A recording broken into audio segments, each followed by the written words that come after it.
Good morning dear students. आज की हमारी वर्कशीट नंबर है 106।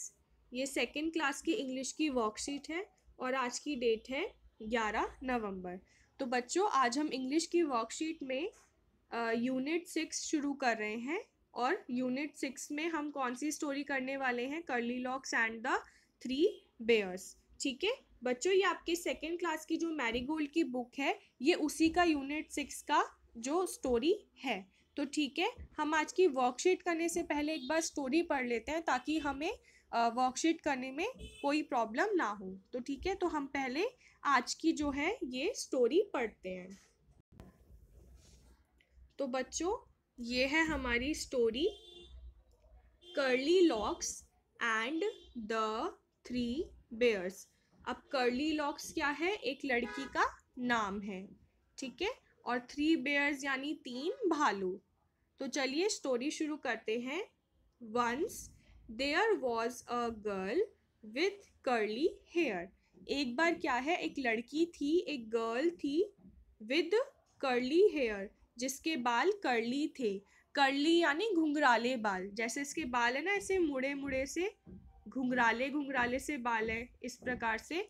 तो इन्हें क्या कहते हैं? कर्ली बाल कहते हैं, ठीक है। और जिनके बाल सीधे होते हैं उन्हें स्ट्रेट हेयर्स कहते हैं। जिनके घुमावदार घुंघराले बाल होते हैं उनको क्या कहते हैं? Curly hair.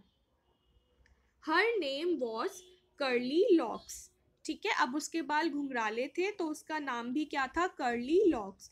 कर्ली माने घुंघराले, और लॉक्स क्या होता है? लॉक्स बालों को भी बोला जाता है, ठीक है। लटों को लॉक्स भी बोला जाता है, तो इस तरह से उसका नाम है curly locks. One day she went into the forest near her house. She saw a cottage. अब क्या है, एक दिन वो अपने घर के पास, एक फॉरेस्ट था, एक जंगल था, वो वहां गई और वहां पर उसे क्या दिखा? उसे एक कॉटेज दिखा। कॉटेज क्या होता है? छोटे घर को कॉटेज कहा जाता है, ठीक है। तो वो जंगल में गई और वहां पर उसे एक कॉटेज दिखा।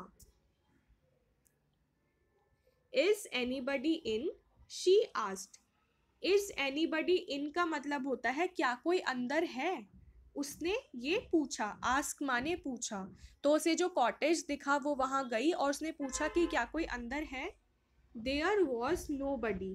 The bear family lived in the cottage. वहां पर कोई भी नहीं था और वहां पर एक बियर की फैमिली रहती थी, एक भालू की फैमिली रहती थी। They had gone for a walk. और वो क्या है, वो बाहर ऐसे ही टहलने गए थे, इसलिए घर पर कोई भी नहीं था। Curly Locks went in. Curly Locks अंदर गई। She wanted to see who lived there. वो ये देखना चाहती थी कि अंदर कौन रहता है, तो इसलिए वो अंदर चली गई। She saw three bowls of porridge on the table. अब उसने क्या देखा? उसने देखे तीन बाउल ऑफ पॉरेज। बाउल माने कटोरे, पॉरेज माने दलिया। तो उसने टेबल पर तीन कटोरे देखे जिनमें दलिया रखा हुआ था। There was a big bowl for papa bear. अब जो बिग बाउल था, जो बड़ा कटोरा था, वो पापा बेयर के लिए रखा हुआ था। यानी जो पापा थे, बियर के जो पापा थे, उनके लिए जो था वो बड़ा बाउल था। Middle size bowl, middle size bowl for mama bear. अब जो मम्मा थी उनके लिए मिडिल यानी बीच का साइज का बाउल था। And a tiny little bowl for baby bear. और जो बेबी बियर था यानी जो छोटा बियर था, उसके लिए टाइनी बाउल रखा हुआ था, ठीक है। यानी कि एक बड़ा बाउल जो था वो पापा के लिए था, जो मिडिल का बाउल था वो मम्मा के लिए था, और जो सबसे छोटा बाउल था वो बेबी बियर के लिए था। सबसे बड़ा पापा के लिए, बीच वाला मम्मा के लिए, और छोटा वाला बेबी के लिए। Curly locks was hungry. Hungry माने भूखा होना। तो कर्ली लॉक क्या थी? उसको भूख लग रही थी। She ate the porridge from the big bowl. अब उसने बड़े बाउल में से दलिया खाया। It was very hot. जो दलिया था वो बहुत गर्म था। She ate from the middle size bowl. फिर उसने जो मिडिल साइज बाउल था उसमें से खाया. It was too cold. वो बहुत ठंडा था. She ate from the tiny little bowl. फिर उसने जो सबसे छोटा बाउल था उसमें पॉरेज खाया. It was just right. अब वो जो पॉरेज था वो बिल्कुल ठीक था, ना बहुत गर्म था ना बहुत ठंडा था. Curly Locks ate up all the porridge. और कर्ली लॉक्स ने सारा पॉरेज खा लिया. Then she went to the bedroom. उसके बाद वो बेडरूम में गई.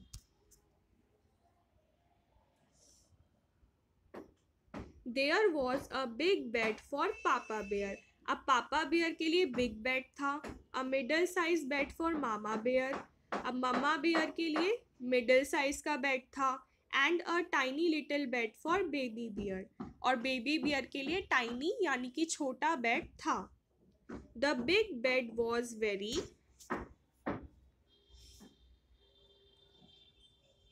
Hard.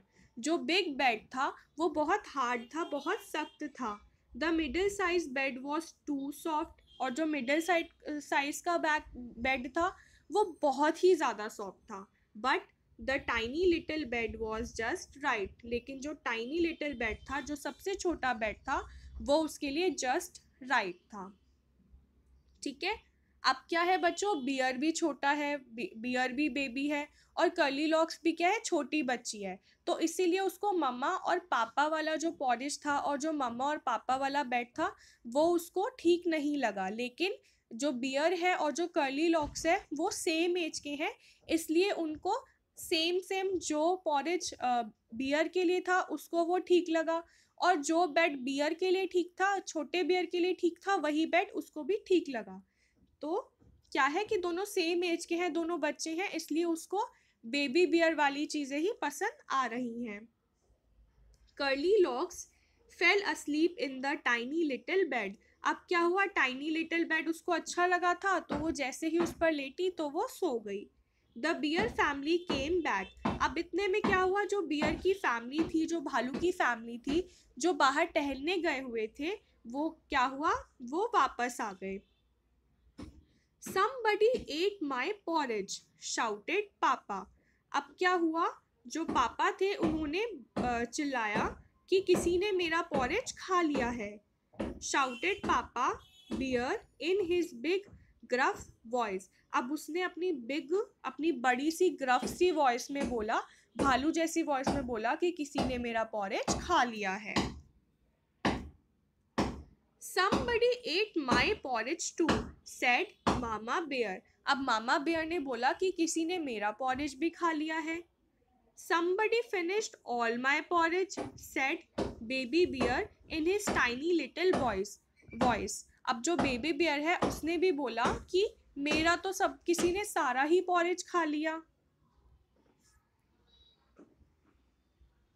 The bear family went to the bedroom. अब जो बियर फैमिली थी वो बेडरूम में गई. Somebody slept in my bed, shouted Papa Bear in his big gruff voice. अब क्या हुआ, पापा बेयर ने दोबारा से शाउट किया, दोबारा से चिल्लाया कि कोई मेरे बेड में भी सोया था. Somebody slept in my bed too, said Mama Bear. अब मामा बेयर ने बोला कि कोई मेरे बेड में भी सोया था. Somebody is sleeping in my bed, said baby bear in his tiny little voice. अब बेबी बियर ने अपनी टाइनी लिटिल वॉइस में बोला कि कोई तो मेरे बेड में सो रहा है.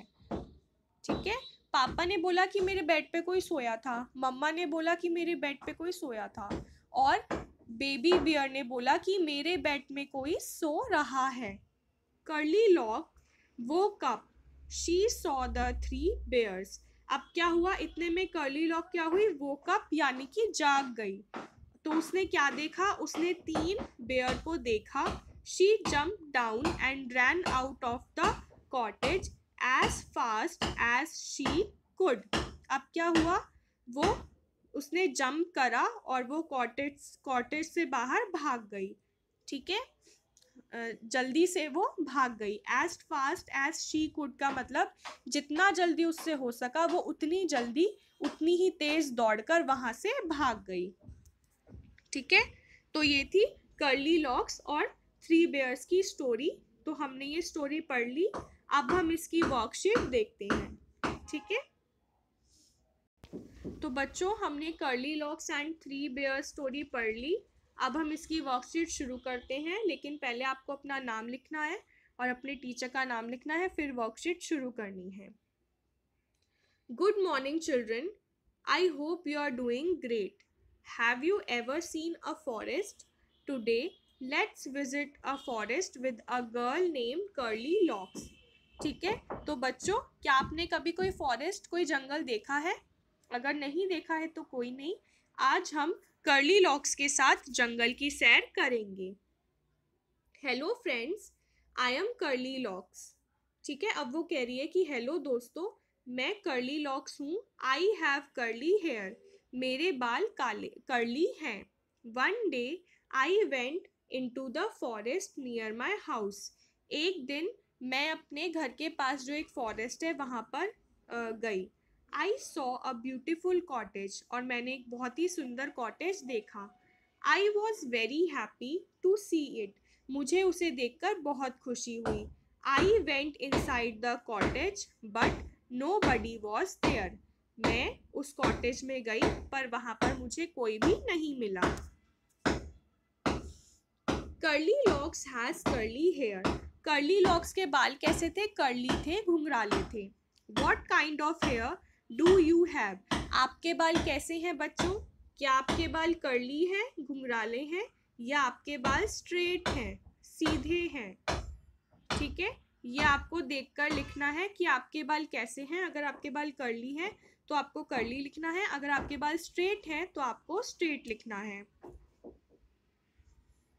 Complete the face given below by drawing your hair, eyes, nose and lips. अब बच्चों, आपको यहाँ पर एक फेस दिया गया है, यहाँ पर आपको इनके बाल बनाने हैं जैसे भी आप बनाना चाहें। आईज बनानी है, नोज बनाना है और लिप्स बनाना है। ठीक है, ये तो बहुत ही फनी सा कुछ लग रहा है, पर आप इसको अच्छे से बना लीजिएगा। Let's try to make a sentence using the word curly. अब आपको कर्ली वर्ड से एक सेंटेंस बनाना है, यानी कि आपको कर्ली जो वर्ड है उसका एक वाक्य में प्रयोग करना है। तो हम क्या बना सकते हैं? आई हैव कर्ली हेयर, यानी मेरे बाल कर्ली हैं। या फिर आप ये भी बना सकते हो कि my friend has curly hair, यानी मेरे दोस्त के बाल कर्ली है। आप उसका नाम भी लिख सकते हैं कि my friend Mohan has curly hair, या राधा हैज कर्ली हेयर। ठीक है, curly locks saw a cottage in the forest. अब कर्ली लॉक्स ने फॉरेस्ट में एक कॉटेज देखा था। A cottage is a small house, cottage क्या होता है? छोटे घर को कॉटेज कहा जाता है। Who do you think lives in that cottage, तुम्हें क्या लगता है कि उस कॉटेज में कौन रहता होगा? अब बच्चों, आप सोचकर बताइए कि कॉटेज में कौन रहता था। कॉटेज में बियर की फैमिली रहती थी। क्या कौन रहता था? बियर की फैमिली रहती थी। ठीक है बच्चों, curly lock saw dash inside the cottage. अब कर्ली लॉक को इनसाइड यानी अंदर, कॉटेज माने कॉटेज के अंदर क्या दिखा, या उसने क्या देखा? तो कर्ली लॉक्स ने कॉटेज के अंदर क्या देखा? एवरीबडी, सबको देखा, या नोबडी, किसी को भी नहीं देखा। तो जब कर्ली लॉक सबसे पहले कॉटेज में गई थी तो वहां पर क्या कोई था? नहीं, वहां पर कोई नहीं था। तो यानी कि इसका आंसर होगा nobody. Curly lock saw nobody inside the cottage, यानी कि कर्ली लॉक को कॉटेज के अंदर कोई भी नहीं दिखा। ठीक है, तो बच्चों, ये आपकी वर्कशीट थी। और जैसा कि आपको पता है कि आज 11 नवंबर है, तो 11 नवंबर को राष्ट्रीय शिक्षा दिवस मनाया जाता है। अब राष्ट्रीय शिक्षा दिवस 11 नवंबर को इसलिए मनाया जाता है क्योंकि आज के दिन मौलाना अबुल कलाम आज़ाद जी का जन्मदिन है। ठीक है, और वो हमारे देश के पहले शिक्षा मंत्री थे, इसलिए आज राष्ट्रीय शिक्षा दिवस मनाया जाता है। तो आज राष्ट्रीय शिक्षा दिवस के मौके पर बच्चों, आप ये प्रण लेंगे, अपने मन में ये संकल्प लेंगे कि आप अच्छी तरह से पढ़ाई करेंगे, पूरी मेहनत और लगन के साथ पढ़ाई करेंगे और अपने भविष्य को उज्जवल बनाएंगे। ठीक है बच्चों, आप अच्छी तरह से एजुकेटेड होंगे, अच्छी तरह से शिक्षा लोगे और उसके बाद आगे चलकर एक अच्छे इंसान बनोगे। ठीक है बच्चों, तो और इसके अलावा keep maintaining physical distance of 6 feet और 2 यार्ड्स। और आपको सोशल डिस्टेंस का पालन करना है, 6 फीट या 2 गज की दूरी का पालन करना है, दूरी बनाकर रखना है, मास्क और सैनिटाइजर का प्रयोग करना है, साबुन से अपने हाथों को अच्छी तरह से धोना है। तो बच्चों, ये आपकी आज की वर्कशीट थी, आप इसे करके और अपने व्हाट्सएप ग्रुप पर फॉरवर्ड कर देना। तब तक के लिए बाय बाय बच्चों।